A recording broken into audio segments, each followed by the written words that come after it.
Chapter 9. Guarding a gated community full of supernatural creatures is not something many people can admit to, and it bothered me not being able to talk about it with anyone. I definitely couldn't talk to Esteban, despite the fact that he was my best friend. I wasn't sure if he would have believed me, but I didn't think he should know I had the job that killed his grandfather. On the other hand, there was Astrid Albright. I could talk to her, even though she was one of the supernatural creatures. I didn't know what she was at the time, and hoped it wasn't some kind of vampire or goblin. She looked so normal. And she was friends with a giant. After she and Cormac left me that night, I spent the rest of the shift doing nothing. I kept my eye open for more giants, but none came down. Rockney called around 2 a.m. to ask how I was doing. I hadn't seen him in days, but he invited me to check out his house whenever I wanted. Despite the fact my job was unique, I still treated it like any other. I think it was because it was the only way I could deal with the situation, but my job wasn't ordinary. It had been only a few days since the tornado, and I hadn't seen Shay since she got me the job. Her house looked empty. I hoped nothing bad happened to her, but I had no way of finding out. I worried for my own safety, despite Rockney's assurance I would be fine. I didn't know how he could be so sure, but it made me feel better. I didn't dream of Nauki that morning, so that was a good sign. I hoped it was true that the demon needed a lot of time to recharge after his vicious attack. What would stop him from attacking me again once he was back at full strength? There was no reason to. I'm just some random guy after all. Why spend his strength coming after a random guy? I just hoped Nauki never found out I worked on Dargo Island. The rest of the week went by without a hitch.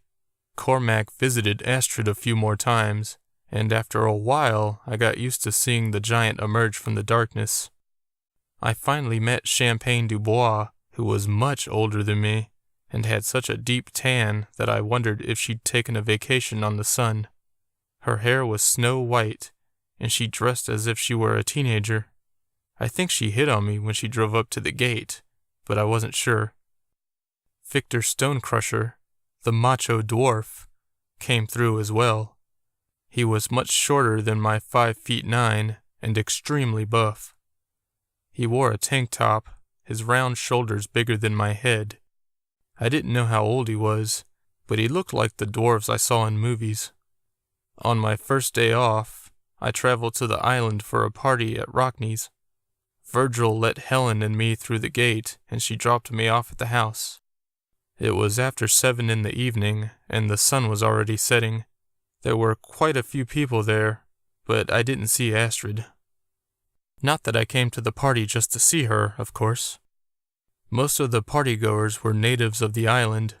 They ranged in age from late teens to early 90s. Rockney was very popular, which didn't surprise me. And wouldn't you know it, Champagne was there.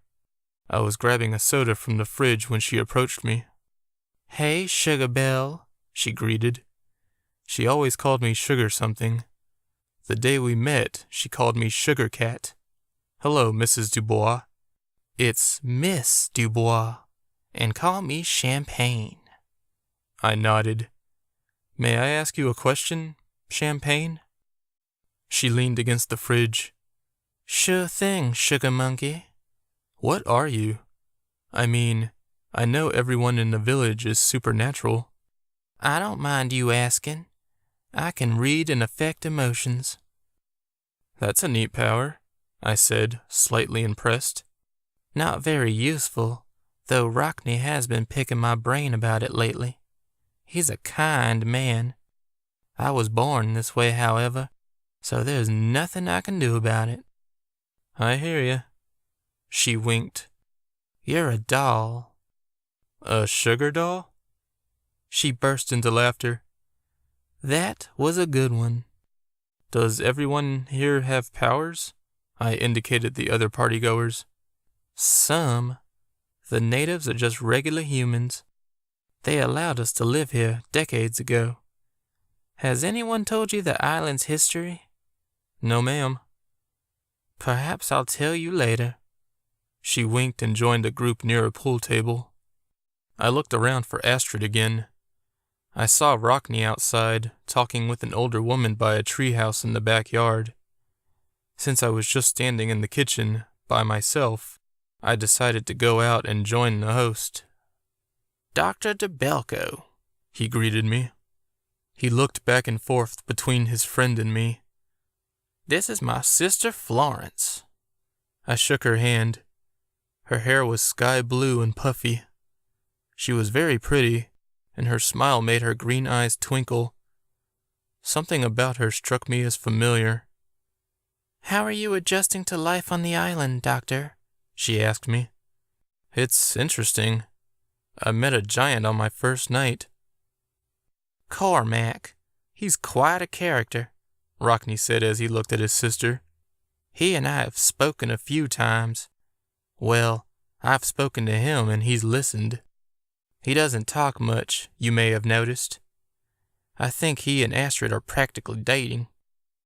They are not, Florence scoffed. They're just friends. Where is Astrid? I asked Rockney. He looked up at the sky. Oh, she'll be here shortly. He grinned. You like her, don't you? She's okay, I said. Only okay? Florence asked, raising an eyebrow. I looked at her again. I suddenly realized why she seemed familiar, but decided not to say anything just yet. Well, I should be getting to bed, she said. I'm an old woman, after all. You're younger than me, Rockney said. Good night, Rockney. She kissed his cheek. Nice to meet you, Dr. DeBelko. Call me Josh. Josh. She went inside the house. Rockney introduced me to a few of the natives. The young ones had black hair, the older gray. Their skin was covered in blue and yellow paint, just like Helen's, and their smiles were bright. After a few hours, the party died down until there were only a half-dozen people left. We sat at the dining table and enjoyed a feast of chips, salsa, and peanuts. Rockney then invited us to take advantage of the hot tub.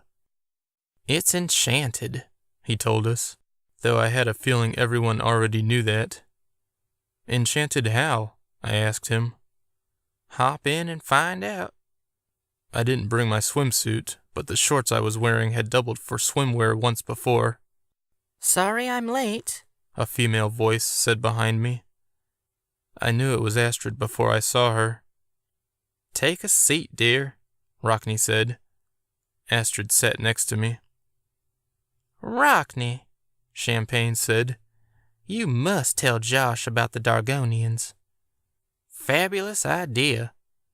He wiped his hands with a napkin and then linked his fingers together, placing his elbows on the table.